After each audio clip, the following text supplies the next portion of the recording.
Yesterday, the Holmes County Sheriff's Department reported the drowning of 19-year-old Devin Deshawn Reynolds. Once the ceremony was over, they closed in prayer, hoping that one day the violence will stop.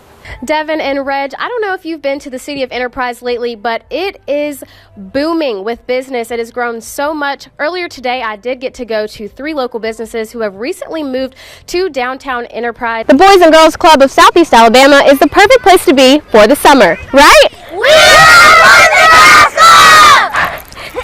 In Dothan, Iyani Hughes, WTVY, your hometown news leader. One county road causing a lot of damage. I'm Iyani Hughes, and coming up, just one day after a fatal crash, we take a look at a road in Coffee County that's become known as deadly.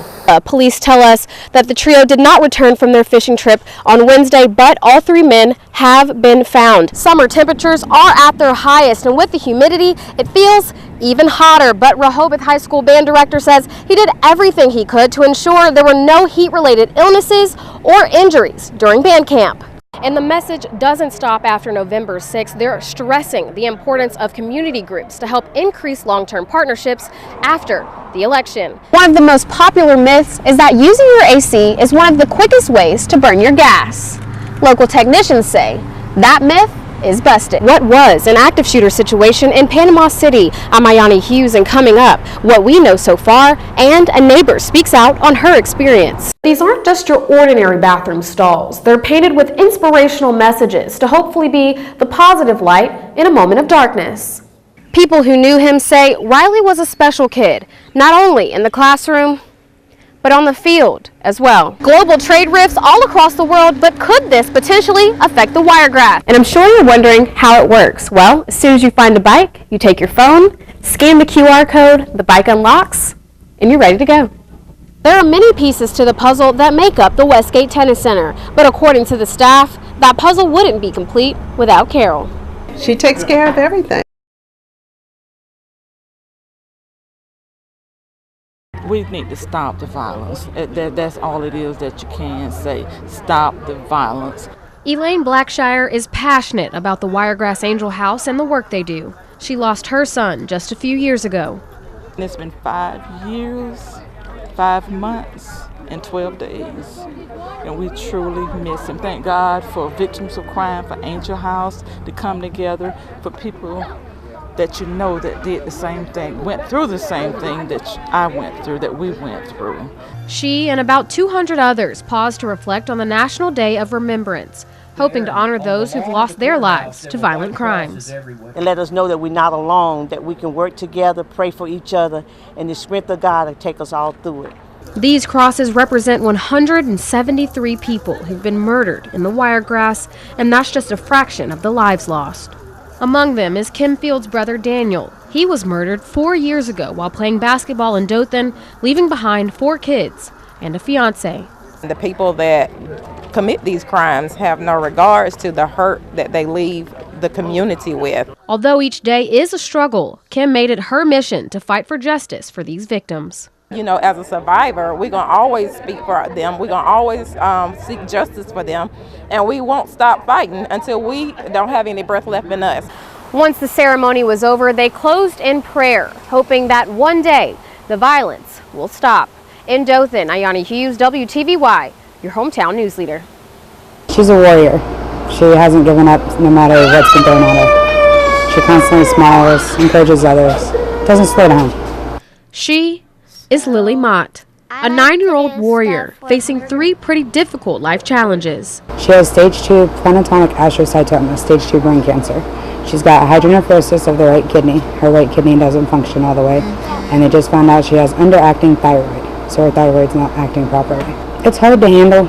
It's a lot, constantly having to be on the road going to Pensacola, Destin, Birmingham, having 2 other kids as well, and trying to keep her in school so she can get her education, meet all the doctor's requirements, and still let her be a kid at the same time. But just looking at her, you would never know such a small girl has such big problems.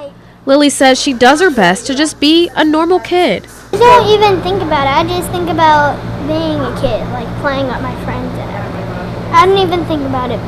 When Lily isn't in and out of hospitals or playing outside with her friends, she spends time with her baby brother and little sister. This is my sister Jasmine. She is 4 years old and she loves Paw Patrol.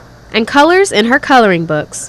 This is what makes me happy. It's like my comfort zone. The older Lily gets, the more problems she'll have to overcome. And in the midst of it all, she's been dreaming of two very specific things. Visiting a Great Wolf Lodge and getting a golf cart so she can go wherever she wants. It's like the very best thing I want to do ever. Seriously, I've been wanting to go to Great Wolf Lodge for like ever. So her mom contacted Make-A-Wish Foundation, an organization that works with kids who have life-threatening illnesses like Lily, hoping they could make her dreams come true. She's a miracle.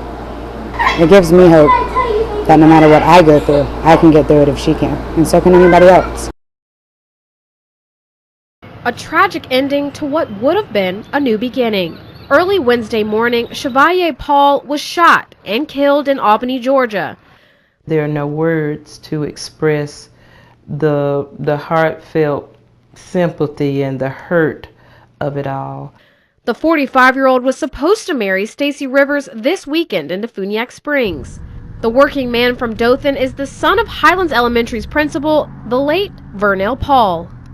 She taught him moral ethics, work ethics. She instilled in him a love of community, a love of church, and he was really her living legacy.